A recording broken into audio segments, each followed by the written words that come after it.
کہہ رہی ہوں 204 وَمِنَ النَّاسِ اور من الناسی لوگوں میں سے من یعجبک قولہ فی الحیات الدنیا کچھ لوگ ایسے ہیں کہ اچھی لگتی ہے یعجبک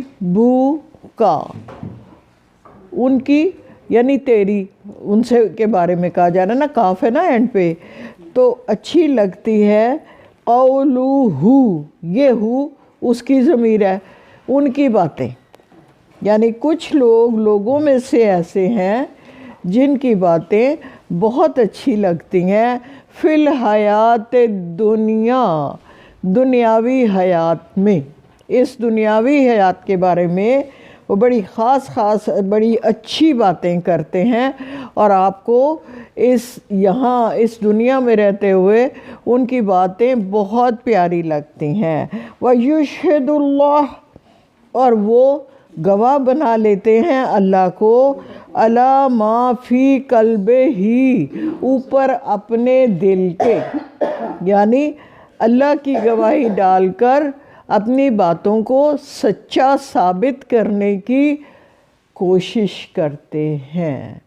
یہ ہیں وہ لوگ جن کی باتیں دنیا میں رہتے ہوئے ہمیں بہت اچھی لگتی ہیں اور وہ اللہ کو ہر بات میں گواہ بنا کر اپنی باتوں کی سچائی کا ایمان دلوانے کی کوشش کرتے رہتے ہیں۔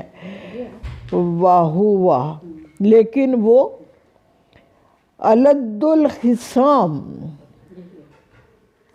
شدید ترین دشمن ہوتے ہیں، اور یہ تو آج کا معاشرہ آپ کو بتاتا ہی ہے کہ منہ پہ آپ کے بڑے پیار ہیں، بڑی اچھی ہیں، آپ کا منہ ادھر ہوا ہے تو ادھر نال دا پیڑا ہی کوئی نہیں، یہ باتیں عام ہیں اور اس زمانے میں بھی عام تھی۔ اب اللہ جی کیا کہہ رہے ہیں، وَإِذَا اور جب تولا منہ موڑتے ہیں، سعی کوشش کرتے ہیں، دوڑتے ہیں، فی الارض زمین میں، کس لیے دوڑ دھوپ کرتے ہیں، لیفسد فیہا کہ وہ اس میں فساد مچا سکیں، ویخلق الحرث اور یخلق وہ ہلاک کر سکیں حرث کھیتی کو بھی، والنسل اور نسلوں کو بھی، انسانوں کی تباہی کا سامان بھی کرتے ہیں اور جانوروں کو بھی برباد کرتے ہیں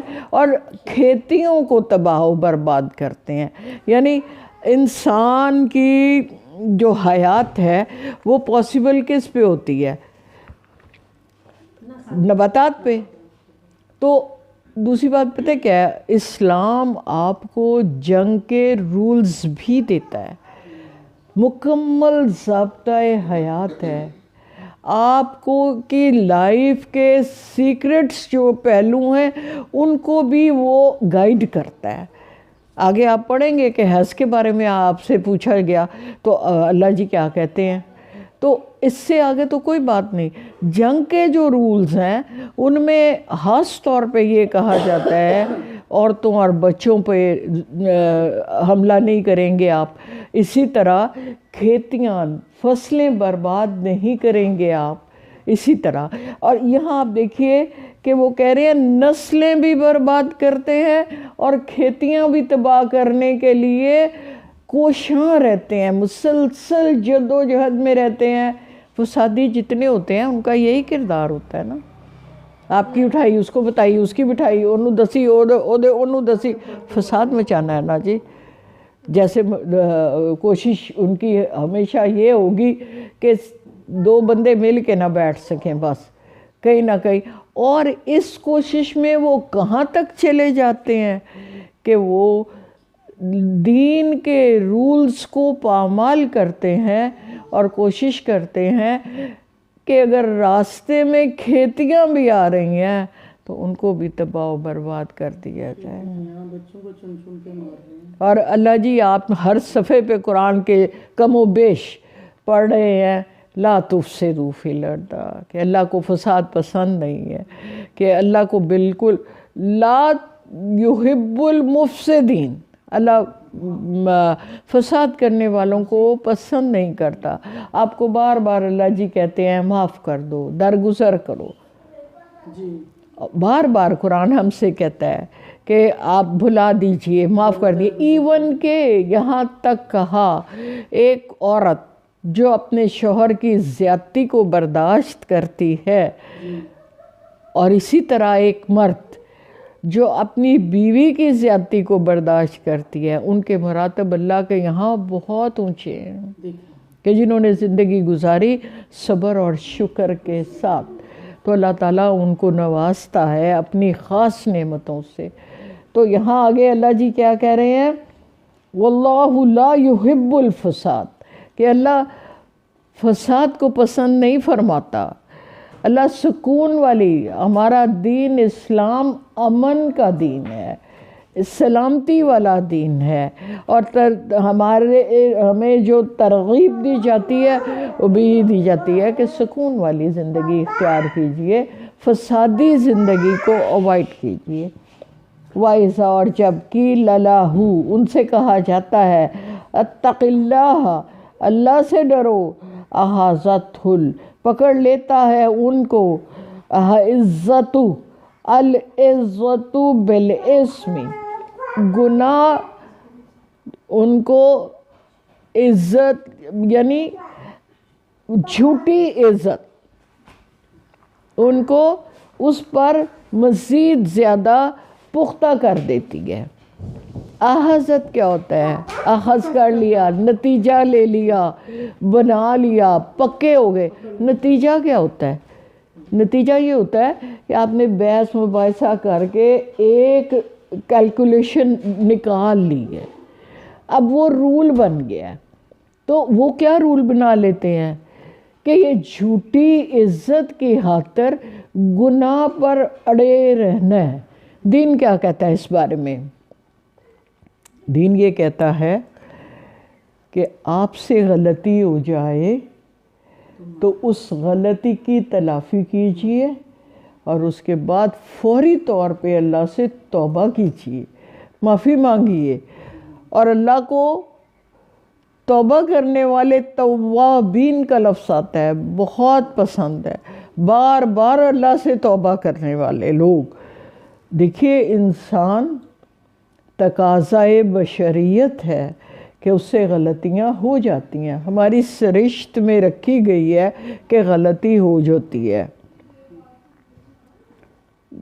تو جب غلطی ہو جائے تو پھر کرنا کیا ہے؟ تو پھر یہ نہیں کرنا کہ ڈھیٹ ہو کے میں تو کیتا ہی نہیں، میرے کو تو ہویا ہی نہیں، آپ غلط ہو. اللہ جی نے اس کو قرآن میں سخت کنڈیم کیا ہے کہ یہ رویہ مسلمان کا نہیں ہونا چاہیے. مسلمان کو اپنی غلطی پر نادم ہونا چاہیے. اگر کسی کا حق مارا ہے تو وہ حق ادا کرنا چاہیے، اور اس کے بعد اللہ جی سے معافی کی درخواست کرنی چاہیے. کبھی آپ نے اگر سنا ہو تو جو ہے مولانا طارق جمیل صاحب کہتے ہیں وہ تو بڑی جلدی مان جاتا ہے، 2 نفل پڑھو، اس کے آگے سجدے کرو تو وہ اسی وقت راضی ہو جاتا ہے. وہ غفور الرحیم ہے اور وہ رحم کرتا ہے. تو یہاں اللہ جی کیا کہہ رہے ہیں کہ جھوٹی عزت نفس اس کو گناہ پر، اسم پر اور جما دیتی ہے، پکا کر دیتی ہے. اور یہ عام سی بات ہے، ہمارے معاشرے میں یہ بات عام سی بات ہے کہ غلطی بظاہر نظر بھی آ رہی ہے لیکن ماننا نہیں ہے. اس کو کیا کہتے ہیں؟ کہاں چٹا ہے. پنجابی میں اس کو یہی کہتے ہیں کہ اب جو کوئی یہ کہتا ہے نا کہ کہاں چٹا ہے، سب نو نظر بھی آ رہا ہے کہ کہاں چٹا نہیں ہو سکتا، تو اس کا حل ہی کوئی نہیں ہے، کیونکہ وہ جانتے بوجھتے ہوئے حقائق سے انکار کر رہا ہے، اس کو فیس نہیں کر رہا، بلکہ ڈٹھائی سے اس پر قائم ہے جو اس نے مفروضہ اپنے دماغ میں فرض کر لیے کہ یہی ہے تو بس میں نے اسی پہ قائم رہنا ہے، میں نے آرگیو اسی پہ کرنا ہے یہ نہیں سوچنا کہ تو بھی جو کہہ رہے ہیں وہ بھی اچھا ہی ہے یا وہ بھی سچ ہو سکتا ہے، گنجائش ہی نہیں رکھنی۔ اللہ جی یہ کہہ رہے ہیں کہ اس کی جھوٹی عزت نفس اس کو اس گناہ پر مزید پکا کر دیتی ہے۔ اور آگے کہا فَحَسْبُهُ، اللہ جی کیا کہتے ہیں، اللہ کافی ہے اس کے لیے جہنم۔ ہمیں سوچنا ہے خود کو کہ اللہ جی اس کی سزا کیا بتا رہے ہیں، کہ اس کی سزا جہنم ہے۔ جو یہ جانتا ہے کہ میں غلطی پر ہوں اور پھر اس پر ڈھٹائی سے، سختی سے اپنا بلیم دوسرے کے سر پہ رکھ رہا ہے کہ تو غلط ہے، تو غلط ہے، تو غلط ہے، اندر سے اس کو پتہ ہے کہ میں غلط ہوں، تو پھر اس کے لیے جہنم ہی کافی ہے۔ اللہ ہم سب کو بچائے اس سے۔ وَلَبِئْسَ الْمِہَادُ، اور وہ انتہائی برا ٹھکانہ ہے۔ آپ اس کو 1 منٹ کے لیے پیچھے سے واپس چلیں اسی آیت پر اور اس کو جوڑ کے دیکھیں، ہمیں سمجھ کے آئی ہے۔ ہمیں سمجھ یہ آئی ہے کہ لوگوں میں سے کچھ ایسے لوگ بھی ہیں جو اس دنیاوی زندگی میں بڑی پیاری پیاری باتیں کرتے ہیں، اللہ کو گواہ بنا لیتے ہیں، لیکن ان کی پوری کوشش یہ ہوتی ہے، وہ حقیقت میں آپ کے دشمن صحیح ہوتے ہیں اپنے بھی، اور وہ زمین میں کوشش جاری رکھتے ہیں ہر وقت کہ وہ فساد مچائیں اور نسلوں کو اور کھیتیوں کو بھی برباد کر دیں، جبکہ اللہ فساد کو پسند نہیں فرماتا۔ جب ان سے کہا جاتا ہے اللہ سے ڈرو تو ان کی جھوٹی عزت نفس ان کو مزید اس گناہ پر جما دیتی ہے، تو ایسے لوگوں کے لیے جہنم ہی کافی ہے جو انتہائی برا ٹھکانہ ہے۔ یہ پوری کی پوری 2 ہیں 3 ہیں آیات، ان کا آپ نے ایک سم اپ کر لیا ہے کہ یہ ہمیں پیغام دیا گیا اللہ جی نے کہ جو اپنے گناہ کو جانتا ہے کہ یہ میرا گناہ ہے اور اس کے باوجود اس کو ایکنالج نہیں کرتا، اس کو سمجھتا نہیں جان بوجھ کے، تو ایسا شخص جو ہے وہ فسادی بھی ہے، اور فساد کرنے والا جو ہے وہ اللہ کو پیارا بھی نہیں ہے، اور وہ کھیتیاں اور نسلیں بھی تباہ کر دیتا ہے۔ تو ایسے شخص کو اس کی جھوٹی عزت نفس اس پر مزید استقامت دے دیتی ہے، ثبت کر دیتی ہے، اس کو مزید جما دیتی ہے کہ یہی راستہ ٹھیک ہے، تو پھر اللہ جی کہتے ہیں اس کے لیے جہنم بھی کافی ہے اور وہ برا ٹھکانہ ہے۔ اب میں سے کوئی مجھے یہ بتا سکتا ہے، جس طرح میں نے آپ کو پڑھ کے بتایا ہے کہ اس آیت میں یہ کہا ہے، یہ کہا ہے، یہ کہا ہے، آپ تو کوشش کریں گی تنزیلہ؟ اس سے یہ ہوتا ہے کہ ریپیٹیشن تھوڑا ہو جائے گا اور آپ کو یاد کرنے میں تھوڑی آسانی ہو جائے گی۔ وَاذْكُرُوا اللَّهَ، اور یاد کرو فی ایام معدودات۔ نہیں یہاں تو نہیں ہم ہیں۔ وَمِنَ النَّاسِ 204 آیت کے آپ نے کر لی ہیں، آپ پیچھے چلی گئی ہیں، 203 پہ آپ گئی ہیں، ہم نے 204 کرنی ہے۔ وَمِنَ النَّاسِ مَنْ يُعْجِبُكَ قَوْلُهُ فِي الْحَيَاةِ الدُّنْيَا، اور بعض لوگ جو ہیں وہ دنیا کی زندگی سے خوش ہو جاتے ہیں، وَيُشْهِدُوا، اور گواہ، یشہد اللہ، اللہ کو گواہ بنا لیتے ہیں، ہاں، عَلَى مَا فِي قَلْبِهِ وَهُوَ، اپنے دلوں پر، یعنی اپنے دل کی باتیں جو وہ کہہ رہے ہیں اس پر اللہ کو بھی گواہ بنا لیتے ہیں۔ ایسا بھی تو ہو سکتا ہے نا کہ وہ جیسے یہ تھا جس کی ڈیتھ ہوئی ہے، رضوی، کیا زور سے بولو، کیا؟ نہیں، وہ آدھی آیات کا مطلب نکال کے اپنے مطابق تحریف ہے، وہ تحریف ہے۔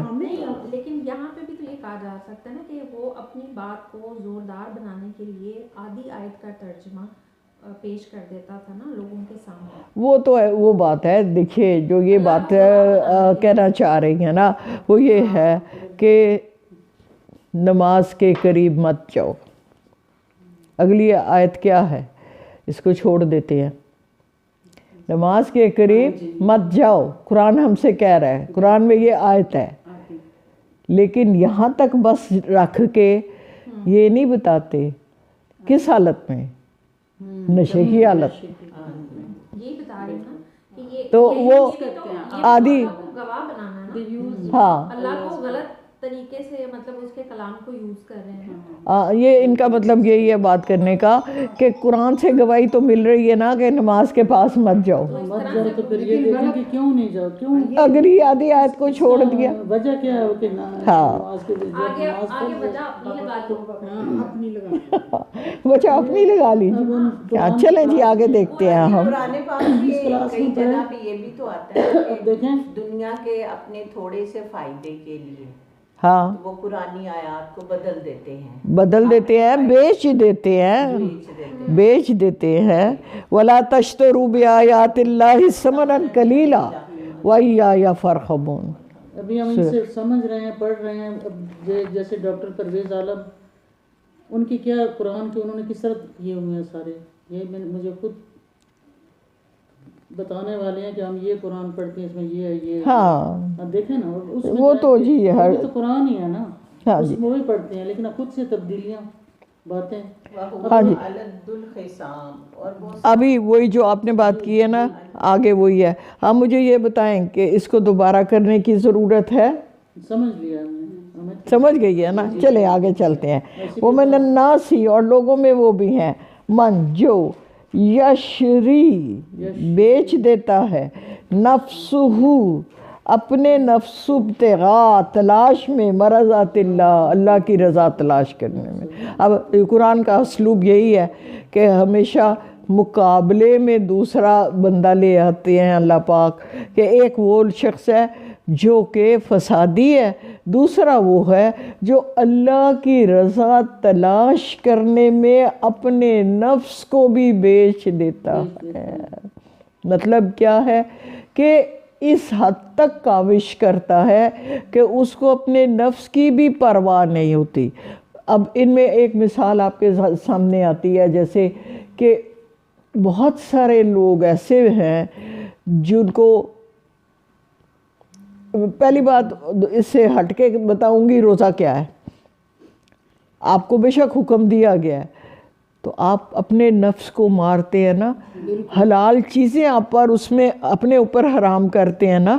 یہ بھی ایک اس کی مثال ہے. یہاں بھی جو بات کہی جا رہی ہے وہ یہی کہی جا رہی ہے. آپ صبح تہجد کے وقت اٹھتے ہیں تو اپنی نیند کو قربان کر کے اٹھتے ہیں، گرم بسترے کو چھوڑ کے اٹھتے ہیں، ٹھنڈے پانی سے وضو کرتے ہیں، گویا آپ کے نفس کے حقوق ادا نہیں کر رہے. اس وقت آپ کا جی چاہ رہا ہے میں سو جاؤں، یہ نفس ہے آپ کا. نفس سے جیت جاتی ہیں، نفس آپ کا جی چاہ رہا ہے کہ نہیں میں سونا ہے، لیکن آپ اللہ جی کے حکم کے مطابق یا اللہ جی کو راضی، مرضات اللہ، اللہ کی رضا کی خاطر، اللہ کی خوشنودی حاصل کرنے کی خاطر. ایک اور لفظ یہاں قرآن میں جو آیا ہے کہ اللہ کا چہرہ حاصل کرنے کی وجہ، اس کا چہرہ حاصل کرنے کے لیے آپ کوشش کرتے ہیں، تگ و دو کرتے ہیں، اپنے نفس کو مارتے ہیں، نفس کی پرواہ نہیں کرتے ہیں کہ اللہ جی راضی ہو جائیں کسی طرح. یہ وہ لوگ ہیں. تو اللہ جی وہ کیا کہتے ہیں؟ ان الصلاۃ ونسکی ومحیائی ومماتی للہ رب العالمین. میری نماز، میرا جینا، میرا مرنا، میری قربانی سب اللہ کے لیے ہے. تو ایسے لوگوں کو کیا صلہ ملے گا؟ واللہ رؤوف بالعباد. اللہ اپنے ایسے لوگوں کے لیے بہت رؤوف اور رحیم ہے، جنہوں نے اپنے رب کی رضا تلاش کرنے کے لیے اپنے نفس کو مارا اور کہا اللہ جی ہم سے راضی ہو جائیں. تو اللہ ان پر انتہائی مہربان ہے. یا ایھا الذین آمنوا، اے صاحب ایمان لوگو، ادخلوا داخل ہو جاؤ، فی السلم اسلام میں، کافتن پورے کے پورے، یہ نہیں ہے کہ مجھے روزہ تو پسند نہیں ہے اس لیے میں روزہ نہیں رکھتا اور میں نمازیں پوری پڑھ لوں. ایسا نہیں چلے گا. میں نے زکوٰۃ نہیں دینی ہے، نماز پڑھ لیتا ہوں. آپ کو یاد ہوگا کہ حضرت ابوبکر صدیق کے دور میں ایک قافلہ، ایک گروہ ایسا تھا جنہوں نے زکوٰۃ سے انکار کر دیا تھا. تو خلیفہ اول ابوبکر صدیق نے ان کے خلاف جہاد کیا تھا.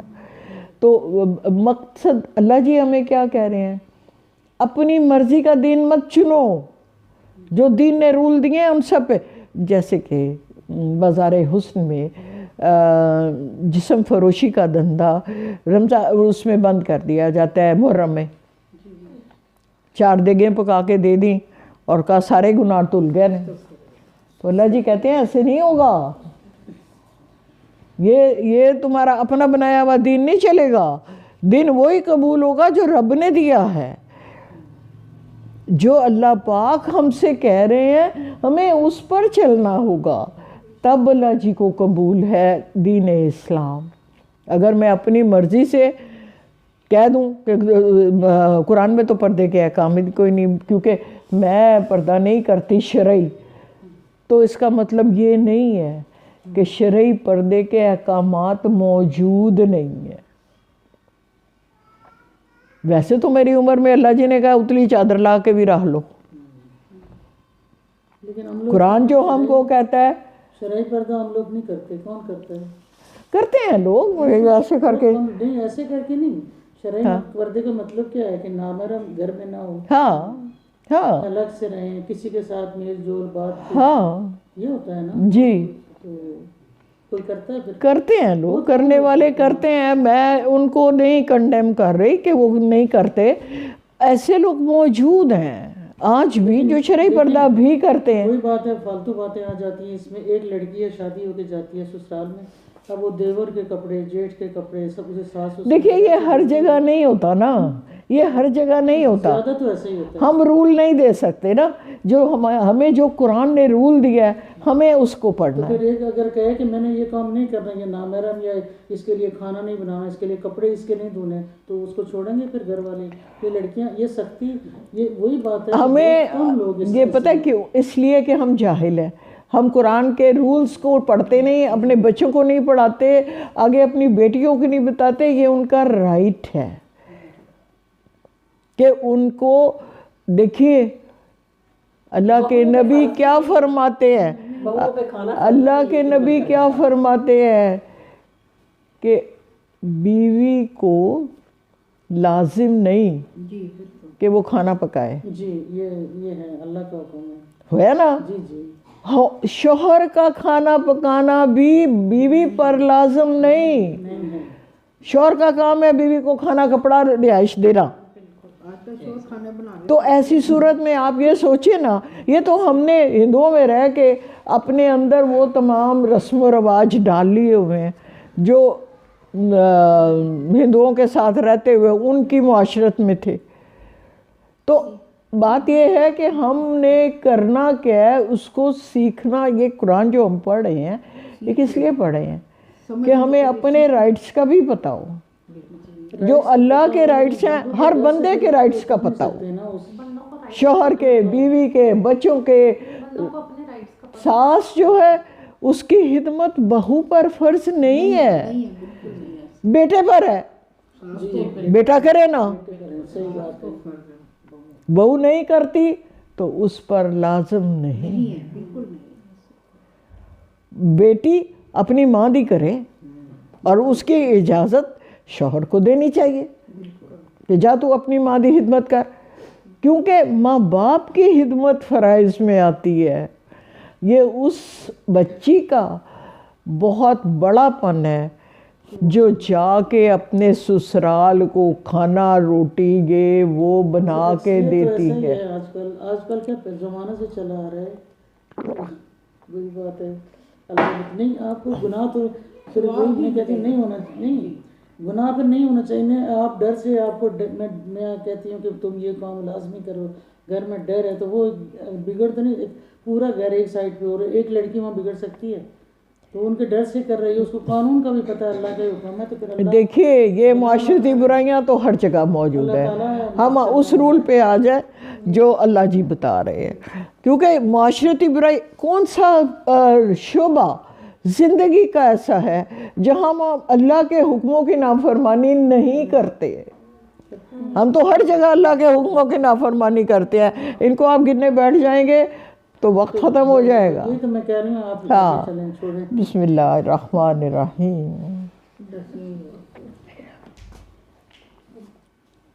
اسلام میں داخل ہو جاؤ پورے سے۔ وَلَا تَتَّبِعُوا خُطُوَاتِ الشَّیطان، اور شیطان کے قدموں کی پیروی مت کرو، اور لا نہ تتبعوا، تم اتباع کرو، خطوات الشیطان، شیطان نے جو قدم بچھائے ہیں ان کی پیروی مت کرو۔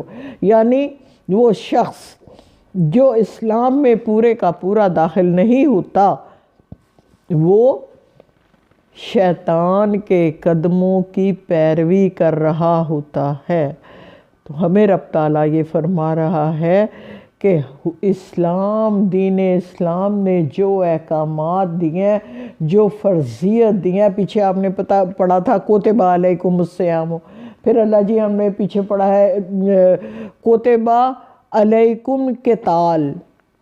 یہ چیزیں جب کوتبہ کہہ دیا جاتا ہے تو اس کا مطلب ہے یہ فرائض ہیں، اس میں انکار کی کوئی گنجائش نہیں ہے کہ ہم یہ کہیں کہ ہم یہ نہیں کرتے، اس کی دین اسلام میں اس کی کوئی گنجائش نہیں ہے۔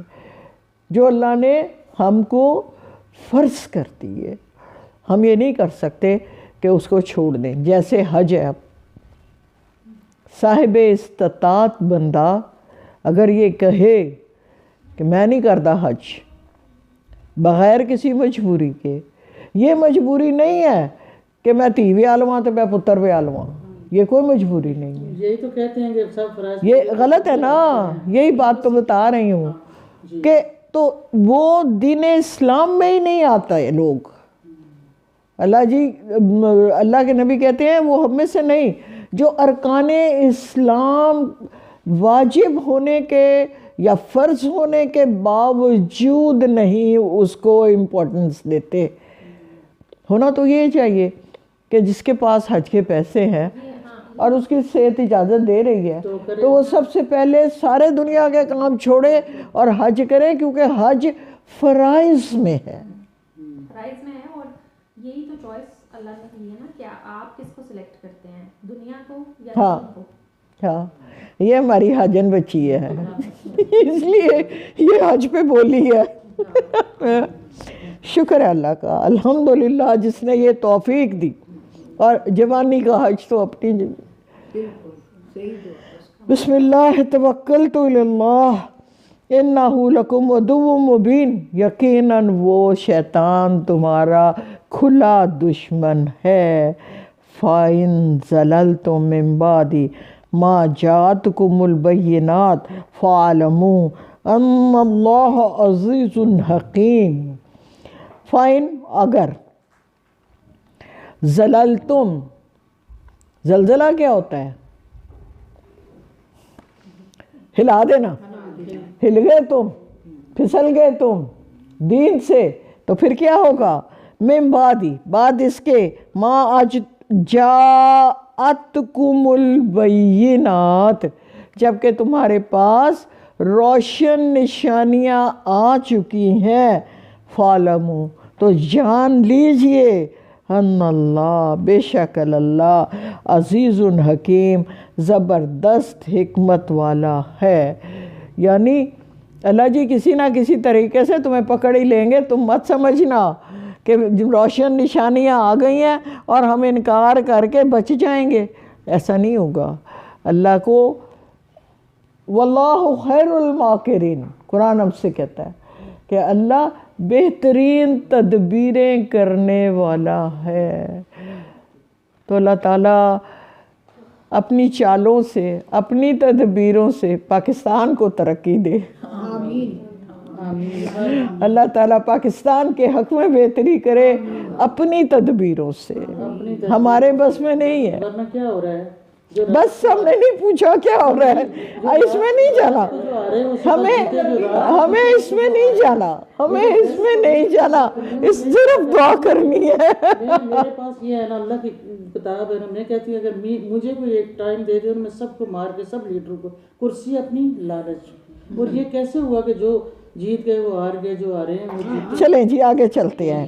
هل ينظرون إلا أن يأتيهم الله في ظلال من الغمام والملائكة وقضي الأمر، کیا یہ انتظار کر رہے ہیں، اس انتظار میں ہیں کہ اللہ، ہاں، ان یاتیہم اللہ، اللہ خود آ جائے، فی ظل من الغمام، بادلوں کے سائبان میں، والملائکۃ، یا فرشتے آ جائیں، وقضی الامر، اور فیصلہ چکا دیا جائے۔ کیا مطلب ہے؟ آپ کو یاد ہونا چاہیے کہ کب کب فرشتے آئے فیصلہ چکانے۔ ایک مثال کوئی جنگ بدر میں فرشتے آئے، نہیں، میں نے فیصلہ چکانے کی بات کی ہے، وہ تو اللہ کی رحمت کے فرشتے آئے، ضرور آئے۔ حضرت ابراہیم، ہاں یس، یہ پوائنٹ تھا۔ حضرت ابراہیم کے پاس قوم لوط کو عذاب میں جب ڈالنا تھا تو جو حضرت لوط ہیں وہ حضرت ابراہیم کے سگے بھتیجے ہیں، تو فرشتے سب سے پہلے حضرت ابراہیم کے پاس گئے اور ان کو جا کے بتا دیا کہ ہم بھیجے گئے ہیں قوم لوط پر عذاب کے لیے، یعنی اللہ جی اپنے عذاب کے فیصلے اپنے فرشتوں کے ذریعے پورے کرتے ہیں۔ تو یہاں کہا ہے کہ اللہ یہ انتظار میں ہے کہ اللہ خود آ جائے بادلوں کے سائے میں، یا فرشتوں کو بھیج دے اور ان کا معاملہ ہی ختم کر دے، فیصلہ ہی چکا دے، یعنی کوئی عذاب آ جائے۔ یہ عذاب کے انتظار میں بیٹھے ہوئے ہیں۔ آگے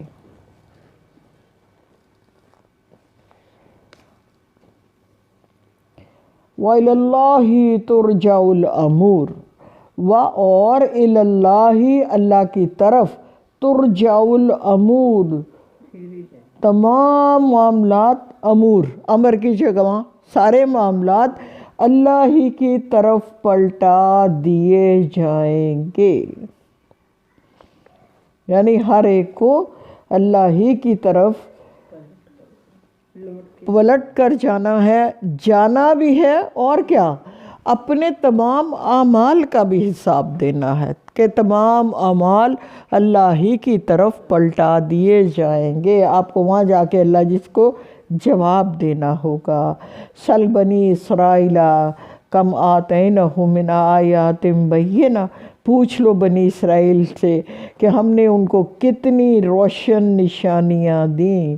یہ اصل میں اس بات کا مقصد کیا ہے کہ مسلمانوں کو یہ کہا جا رہا ہے کہ آپ یہ جو اہل کتاب لوگ ہیں بنی اسرائیل، کیونکہ سورہ بقرہ میں زیادہ تر جو ذکر آیا ہے وہ قوم یہود کا اور بنی اسرائیل کا ہے، جبکہ سورہ آل عمران میں اہل کتاب کہہ کے اللہ نے سارا عیسائیوں کو بھی اور ان کو بھی یہودیوں کو، دونوں کو اکٹھا کر کے تخاطب کیا ہے۔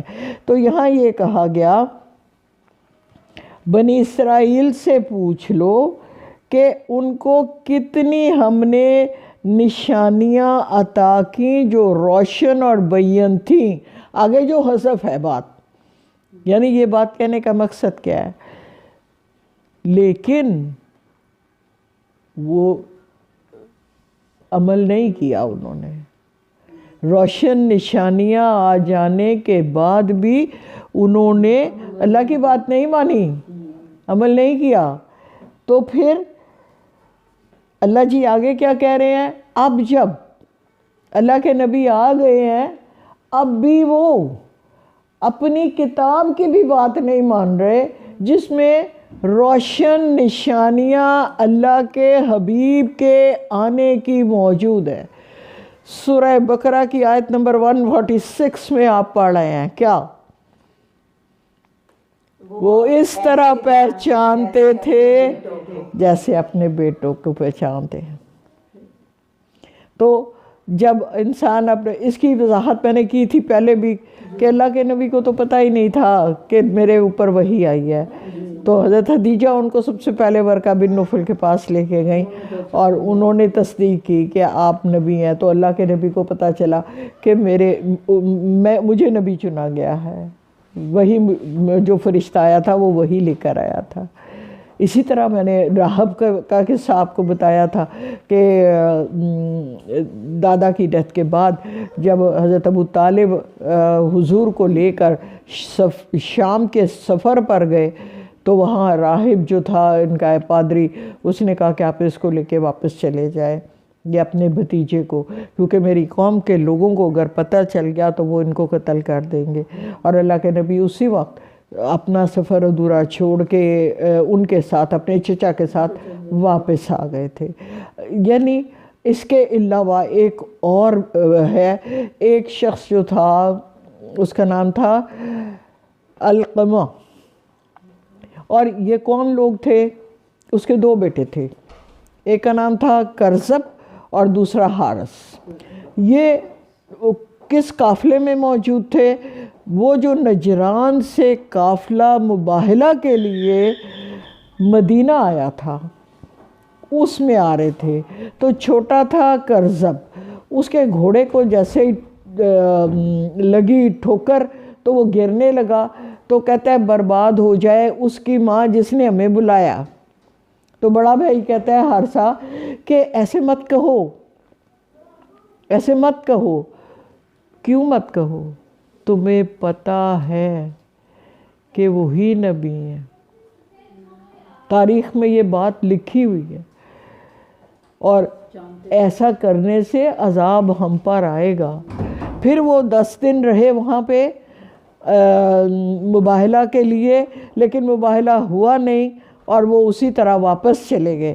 تو وہ 10 دن اللہ کے نبی کے زندگی کا معائنہ کرتے رہے، دیکھتے رہے کہ اس میں کیا کیا چیزیں، اب جاتے ہوئے ان کو کتنا پکا یقین ہوگا کہ ہمارے نبی یہی ہیں جن کی بشارت ہماری کتابوں میں دی گئی ہے، جن کے بارے میں ہمیں بتایا گیا تھا کہ ایک نبی آخر الزماں آئیں گے۔ اسی طرح ہر جانے والا نبی آنے والے نبی کو کا خبر دے کر جا گیا۔ ہمیشہ اللہ جی نے ایک رول دیا ہوا ہے کہ جانے والا نبی آنے والے نبی کی خبر دے۔ ہمارے نبی صلی اللہ علیہ وآلہ وسلم جانے سے پہلے یہ کہہ کے گئے لا نبی بعدی، کہ میرے بعد کوئی نبی نہیں آئے گا۔ اور قرآن میں بھی ہم نے سورہ الاحزاب میں پڑھا کہ اللہ تعالیٰ نے ہمیں خود کہہ دیا کہ نبی آخر الزماں حضور ہیں، ان کے بعد کوئی نبی نہیں آئے گا صلی اللہ علیہ وآلہ وسلم۔ آگے کیا کہا؟ آگے کہا اچھا وضاحت یہی کی گئی ہے کہ یہود کو اتنے انعام و اکرام دے کر اللہ جی نے کہا وَإِنِّي فَضَّلْتُكُمْ عَلَى الْعَالَمِينَ، کہ میں نے آپ کو تمام جہانوں پر فضیلت دی ہے۔ اور اس کے بعد جب انہوں نے بات نہیں مانی تو پھر کیا کہا؟ ضُرِبَتْ عَلَيْكُمُ الذِّلَّةُ وَالْمَسْكَنَةُ وَبَاءُوا بِغَضَبٍ مِّنَ اللَّهِ، کہ ان پر ذلت مسلط کر دی گئی اور کم ہمتی تھوپ دی گئی، اور وہ اللہ کا عذاب لے کر پلٹے۔ یہاں بینات روشن نشانیاں دے کے ہمیں بتانے کا مقصد یہ ہے کہ اللہ کے جتنے مرضی تم لاڈلے بن جاؤ، اگر اس کے حکموں کو نہیں مانو گے تو وہ اس کی پرواہ نہیں کرتا کہ کون میرا کتنا لاڈلا ہے، بلکہ اس کو عذاب دیتا ہے۔ اس لیے اے مسلمانوں، تم بھی نبی آخر الزماں کے لاڈلے بن کے اللہ کے احکامات کی پیروی کرو، انکار نہ کرنا، مخالفت نہ کرنا، اللہ کے حکم ماننے ہیں، ہر صورت ماننے ہیں، اس نے جو جو فرضیت میں کہا ہے ہمیں وہ کرنا ہے۔ آگے دیکھتے ہیں، زُیِّنَ لِلَّذِینَ کَفَرُوا الْحَیَاةُ الدُّنْیَا، سجا دی گئی ہے زینت سے، کیا؟ کافروں کے لیے یہ دنیا، یعنی کافر جتنے ہیں ان کو دنیا سے پیار ہے۔ اس سے پہلے ہم کئی دفعہ پڑھ آئے ہیں، اللہ جی کہتے ہیں اگر یہ دعویٰ کر رہے ہیں، پیچھے آپ نے پہلے پارے میں پڑھا ہے کہ ان کو آگ نہیں چھوئے گی، تو پھر ان سے کہیے موت کی تمنا کریں، خواہش کریں کہ اللہ ہمیں موت دے دے گا، تاکہ ان کو تو پتہ ہے کہ ہمیں آگ نہیں چھوئے گی۔ پھر اللہ جی آگے ہمیں کہتے ہیں یہ کبھی موت کی تمنا نہیں کریں گے۔ پھر اللہ جی ہمیں کہتے ہیں یہ چاہیں گے ان میں سے ہر کوئی کہ ان کو ہزار ہزار سال کی عمر مل جائے۔ یہاں اللہ جی نے کیا کہا؟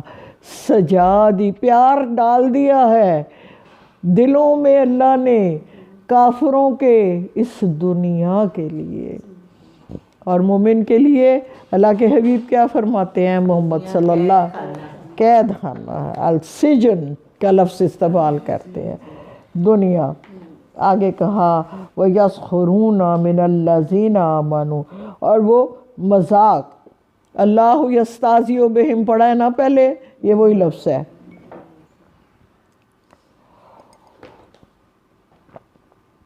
یہ یہود و نصارہ کیا کر رہے ہیں؟ صاحب ایمان لوگوں کا مذاق اڑاتے ہیں۔ وہ دیکھیے انسانی، وہ مجھے غالب اقبال کا ایک شعر یاد آتا ہے، بے خطر کود پڑا آتش نمرود میں عشق، عقل ہے محو تماشائے لب بام ابھی۔ عقل کی حدیں عشق کی حد سے نیچے ہیں، تو حضور کی ذات کے ساتھ یا کلام کے ساتھ یا اللہ کی ذات کے ساتھ عشق کرنے والے بڑے بڑے کام جو اس کو آپ کی عقل نہیں مانتی وہ کر جاتے ہیں۔ جیسے حضرت ابراہیم، آگ تو نظر آ رہی سی نا، میں اس میں کودوں گا تو جل جاؤں گا، تو وہ کیا تھا؟ اللہ کا عشق تھا نا، اللہ پر توکل تھا نا، جو ان کو آگ میں لے گیا۔ اور اس کا بھروسہ دیکھیے اللہ پر کہ میں اس پر اتنا اعتماد ہے کہ وہ مجھے رسوا نہیں کرے گا، اور یہ اللہ کا وعدہ ہے کہ وہ رسوا نہیں کرے گا۔ آگے دیکھیں، یہاں کہہ دیا گیا کہ یہ صاحب ایمان لوگ جو ہیں یہ کیا کر رہے تھے؟ یہ کہتے تھے سارے غریب غربا اکٹھے کر کے تو حضور دے اسلامی داخل ہو گئے نے، تو دیکھو کس کی شان زیادہ ہے؟ قریش مکہ جو سردار ہیں ان کا رعب، دبدبہ، وجاہت، شان، شوقت ان کی زیادہ ہے، یا ایک یتیم بچہ محمد صلی اللہ علیہ وآلہ وسلم کا رتبہ زیادہ ہے؟ تو اب ہماری طرف آؤ، تو عقل تو یہی مانتی ہے نا کہ واقعی خاندان قریش، سرداروں کا جو قریش تھا ان کے پاس بے شمار جائیدادیں، سب کچھ تھا، تو حضور کے پاس کیا تھا؟ تو لوگ جوک در جوک آپ کے پیچھے جا رہے تھے، تو پھر اللہ جی کیا کہہ رہے ہیں؟ جو وہ لوگ تھے وہ ان کا مذاق اڑا رہے تھے، کافر لوگ صاحب ایمان لوگوں کا مذاق اڑا رہے تھے۔ والذین اتقوا فوق، وہ لوگ جنہوں نے تقوی اختیار کیا، فوقاہم، وہ اوپر ہوں گے یوم القیامہ، روز قیامت۔ یعنی آج اس دنیا میں یہود اور نصارہ اور مشرکین مکہ صاحب ایمان مسلمان لوگوں کا مذاق اڑا رہے ہیں، لیکن روز قیامت اعلیٰ درجہ ملے گا صاحب ایمان لوگوں کو، فوقاہم، بلند ہوں گے وہ۔ آگے کہا واللہ یرزق من یشاء بغیر حساب، یقیناً اللہ رزق دیتا ہے چاہتا ہے جس کو بے حساب اللہ سب کو دے۔ کان الناس امتاً، یہاں ٹاپک بدل رہا ہے، کیا حال ہے؟ آگے چلنا ہے کہ یہاں تک رکھنا ہے؟ نماز کا ٹائم، ہاں اثر نماز نماز کا، جی نماز ابھی تو ٹائم ہونا چاہیے، 4 بجے ہیں پورے، ٹائم ہے ابھی آگے۔ 4:02 ہے۔ آپ کیا کہتی ہیں؟ چلیں بات کروں آگے؟ چلیں جی۔ میں بھی کہتی ہوں چلیں۔ کان الناس امتاً واحدہ، پہلے جب انہیں انسانی بنایا گیا تو وہ ایک ہی امت تھے۔ کیا مطلب ہے؟ اختلافات موجود نہیں تھے۔ جب حضرت آدم کو بنایا گیا تو حضرت آدم اکیلے تھے، اور کوئی دین کی یا آپس کے اس طرح کے فروعی اور اختلافات نہیں تھے۔ تو فبعث اللہ النبیین، وقت کے ساتھ ساتھ جب زیادہ لوگ بڑھتے گئے تو پھر اختلاف پیدا ہو گئے، تو کیا ہوا؟ اللہ جی نے بھیجے نبی، جمع ہے نبی کی، نبیین، انبیاء، مبشرین و منذرین، وہ راستے بتا کر خوشخبریاں بھی دیتے تھے اور منذر ڈراتے بھی تھے۔ تو یہ خوشخبری کون سی ہے اور انذار کون سا ہے؟ خوشخبری ہے جنت الفردوس کی، اور انذار ہے دوزخ کا، دوزخ سے ڈرانا اور جنت کا راستے کی خوشخبری دینا۔ یہ کام کس کا ہے؟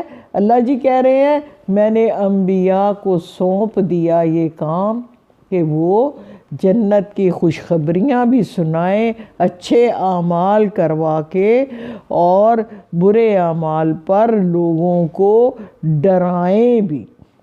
وَأَنزَلَ مَعَهُمُ الْكِتَابَ، پھر ان کے ساتھ میں نے کتاب بھی نازل کی، بالحق، جو حق کے ساتھ ہے، لِيَحْكُمَ، تاکہ وہ فیصلہ کر دے، بین الناس، لوگوں کے درمیان، فِيمَا اخْتَلَفُوا فِيهِ، جس میں وہ اختلاف کرتے ہیں۔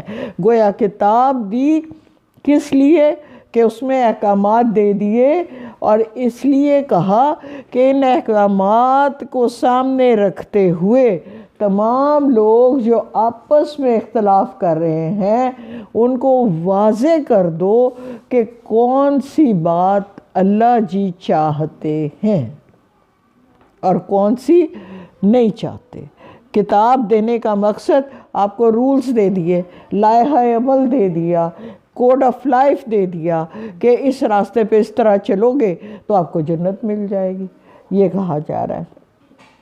فَهَدَى اللَّهُ الَّذِينَ آمَنُوا لِمَا اخْتَلَفُوا فِيهِ مِنَ الْحَقِّ بِإِذْنِهِ، پس اللہ ہدایت دی ان لوگوں کو جو ایمان لائے جس میں لوگوں نے اختلاف کیا تھا اپنے حکم سے، یعنی اللہ نے فَهَدَى اللَّهُ، اللہ نے ہدایت دے دی، الذین آمنوا، ان لوگوں کو جو ایمان لے آئے ہیں، لما اختلفوا، جس میں وہ اختلاف کرتے تھے، فیہ، من الحق، حق کے ساتھ، اس نے بِإِذْنِهِ، اپنے حکم سے، یعنی وہ جو صاحب ایمان ہیں اصل میں ہدایت یافتہ لوگ ہیں جن کو اللہ نے اپنے حکم سے ہدایت عطا کر دی ہے۔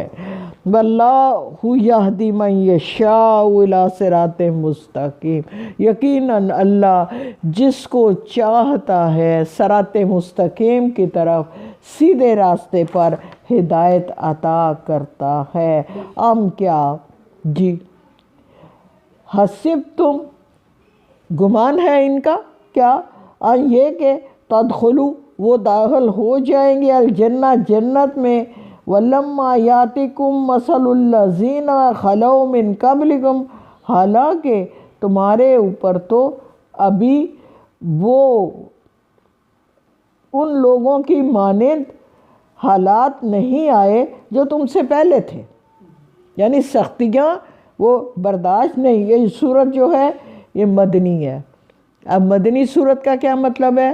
کہ مدینے میں نازل ہوئی ہے ہجرت کے بعد۔ وہاں پر 2 طرح کے لوگ ہیں، ایک وہ ہیں جو مکہ سے آئے ہوئے ہیں. مکہ سے جو لوگ آئے تھے وہ 13 سال پیارے نبی وسلم کی دین کی تبلیغ کے نتیجے میں اور ظالم کفار اور مشرکین مکہ کے ظلم اور سختیاں برداشت کر کے آئے تھے.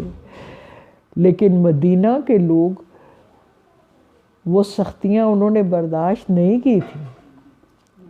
تو اللہ جی کیا کہہ رہے ہیں؟ کیا یہ مدینہ کے لوگوں کا یہ خیال ہے کہ وہ بغیر کسی امتحان کے، بغیر کسی آزمائش کے یہ جنت میں داخل کر دیے جائیں گے؟ حالانکہ ان پر ابھی وہ حالات نہیں آئے جو پہلی قومیں گزری ہیں ان پر آئے تھے.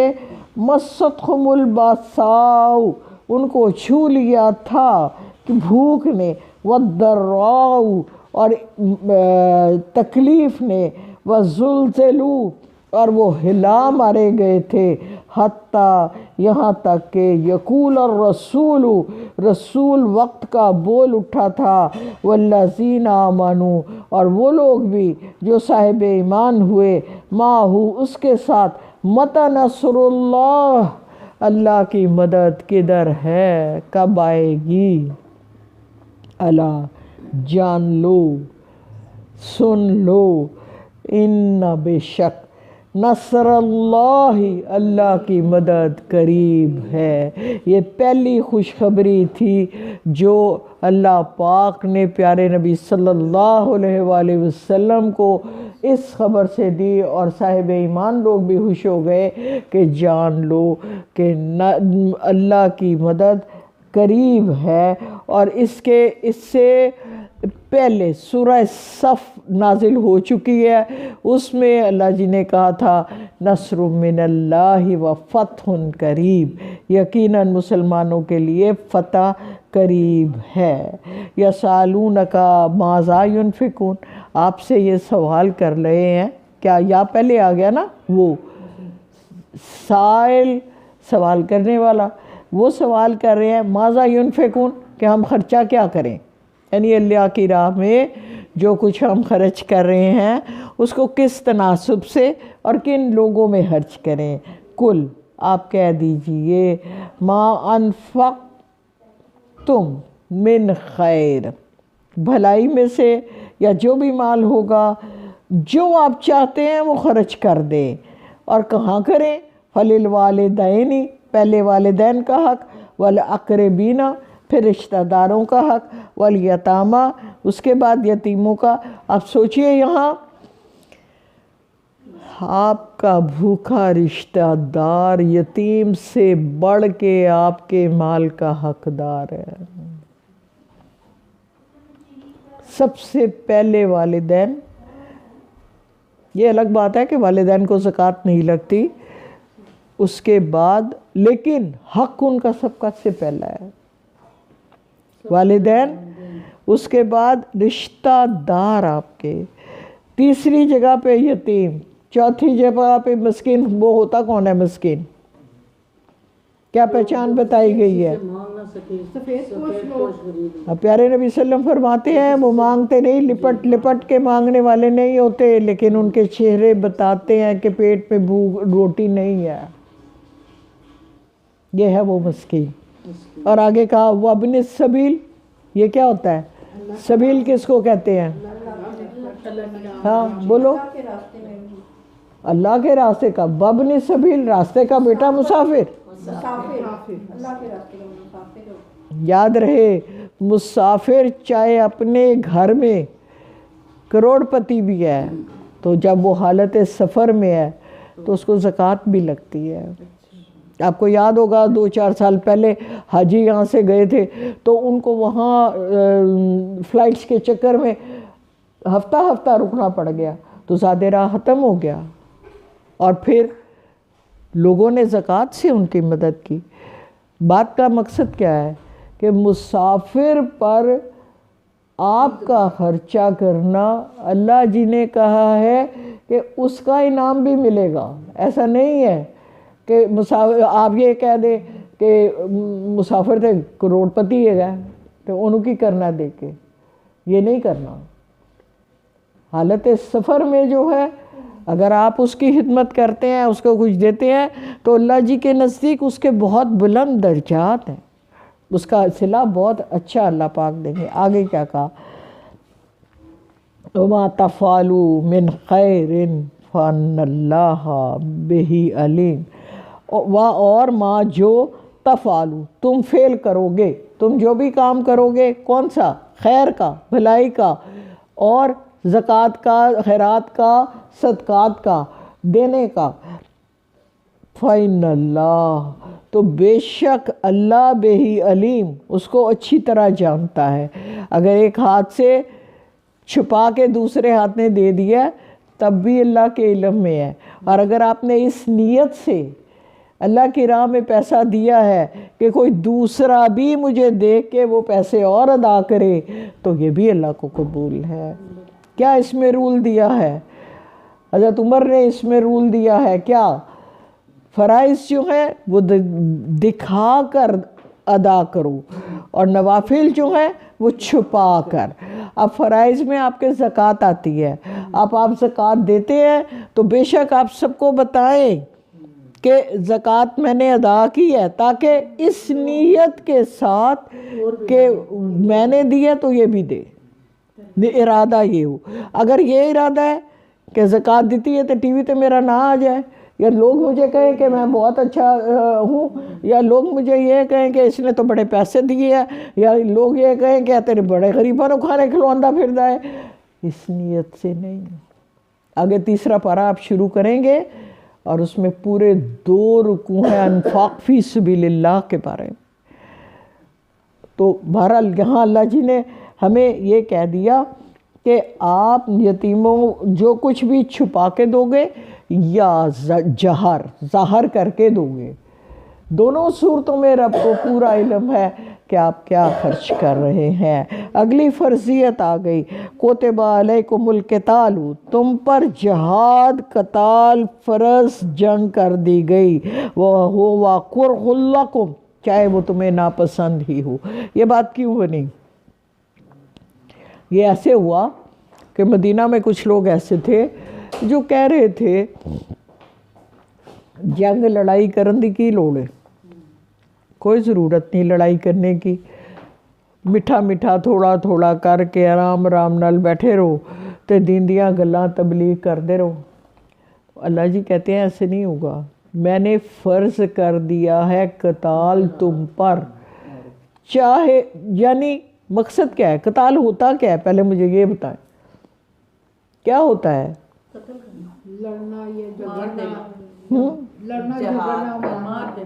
جہاد، یہی تو پوچھ رہی ہوں کیا ہوتا ہے، کب ہوتا ہے؟ ہاں باری باری آپ بتاؤ۔ اللہ کے راستے میں جہاد کرنا۔ کیا مطلب کیا ہے اس کا، اللہ کے راستے میں جہاد کرنا؟ یہ تو ایک جملہ کہہ دیا نا ہم نے رٹا ہوا، اس کو کھولیں نا ذرا۔ اللہ کے راستے میں جہاد کرنے کا مطلب کیا ہے؟ دین کی سربلندی کے لیے، ہاں دین کی سربلندی کے لیے، دین کی سربلندی کے لیے، اس کو بھی کھولو اور کھولو۔ وہ تو ڈفرینٹ ٹائپس آ جاتی ہیں۔ جنگوں میں ہاں ڈیفرنٹ ٹائپس آ جائیں گی، وہ ٹھیک ہے، یعنی بات کیا ہے اس کو جب ہم سم اپ کرتے ہیں ہم کیا سیکھتے ہیں؟ مسلمان جب اذیت میں ہے کفار کے ہاتھوں، یا آپ کا دین جب مشکل میں ہے کفار کے ہاتھوں، تو آپ ان سے جنگ کریں۔ اس صحیح پہ جو ہو رہا ہے اب ہماری جہاد بنتی ہے، بنتی ہے، ابھی جو ہو رہا ہے ہمارا جہاد بنتا ہے۔ اب بات کیا، ابھی جہاد کا، ابھی یہاں علم اللہ جی نے کہہ دیا قتال تم پر فرض کر دیا گیا، لکھ دیا گیا۔ جہاد فرض اب بھی ہے، لیکن مولوی حضرات کہتے ہیں اللہ غیب سے مدد فرما دے، خود نہیں اٹھنا۔ وہ اپنے نہیں گیا تو مدد، اللہ جی قرآن میں کہتے ہیں، اللہ جی قرآن میں کہتے ہیں ہم ان کی حالت نہیں بدلتے جو خود اپنی حالت کو بدلنا نہیں چاہتے۔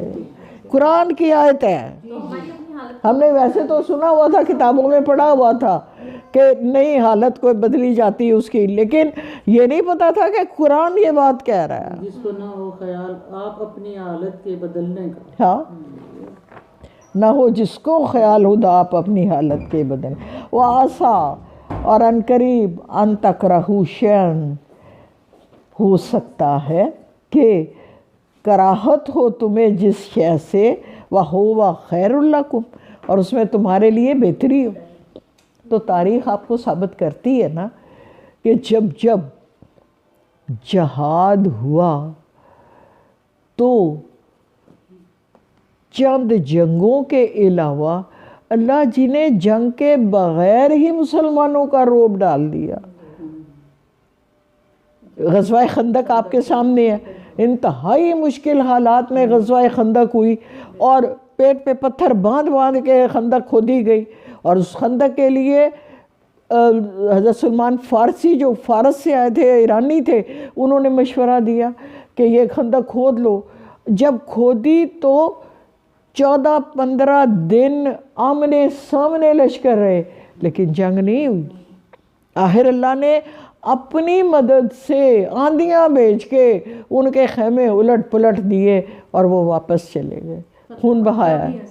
جی فتح مکہ میں بھی جنگ تو نہیں ہوئی تھی؟ نہیں ہوئی تھی. فتح مکہ میں بھی سوائے پہلی 2 جنگیں جو خون ریز جنگیں ہوئی ہیں، بدر کی اور احد کی، اس کے بعد اللہ کی مکہ میں کیا ہوا تھا؟ اعلان ہو گیا تھا، وہ بھاگ گئے تھے. اس سے پہلے سورہ علی کو نہیں کہا تھا؟ نہیں، کافر اور مشرک جو تھے نا وہ خوف سے بھاگ گئے تھے اور کھول دیے گئے تھے اور پورے مسلمان مکہ میں داخل ہو گئے تھے. اور حضور نے اپنا گھر، دارالامان، حرم تو تھا ہی دارالامان، اور اپنے چچاؤں کے گھر بھی دارالامان بنا دیے کہ آپ اس میں چلے جائیں، آپ کو امان دی جائے گی. کوئی خون نہیں بہا، کوئی خون نہیں بہا. تو وہ کس سے ہوا تھا؟ وہ جو مرحب تھا، مرحب والا کس سے کہاں سے ہوا تھا؟ وہ احد میں نہیں وہ ادھر خیبر قلعہ میں.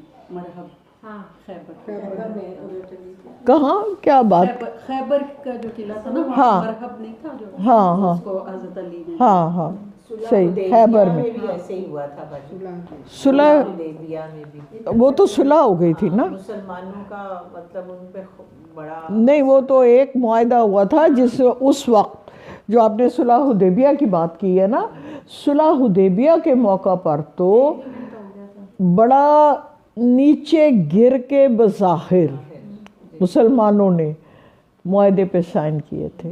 اور فائدہ سارا مسلمانوں کا. تو اللہ جی نے حضرت عمر بھاگے بھاگے گئے حضرت ابوبکر صدیق کے پاس، کہتے ہیں یہ حضور کیا کر رہے ہیں، یہ شرطیں ماننے والی نہیں ہیں کہ مسلمان جو ادھر جائیں گے تو ہم واپس کر دیں گے ان کو، مشرکین کو اور ان کو کافروں کو، اور مسلمان اگر ادھر آئیں گے تو ہم واپس نہیں کریں گے ادھر سے. اور اسی طرح کی تو حضرت ابوبکر صدیق کیا کہتے ہیں؟ کہتے ہیں اگر حضور کر رہے ہیں نا تو ٹھیک ہی کر رہے ہیں. صلح حدیبیہ بظاہر مسلمانوں کے لیے نفع کی بات نہیں تھی، لیکن اللہ نے اس میں بھی نفع رکھ دیا. اللہ آج بھی نفع رکھ دے کسی اسی چال میں.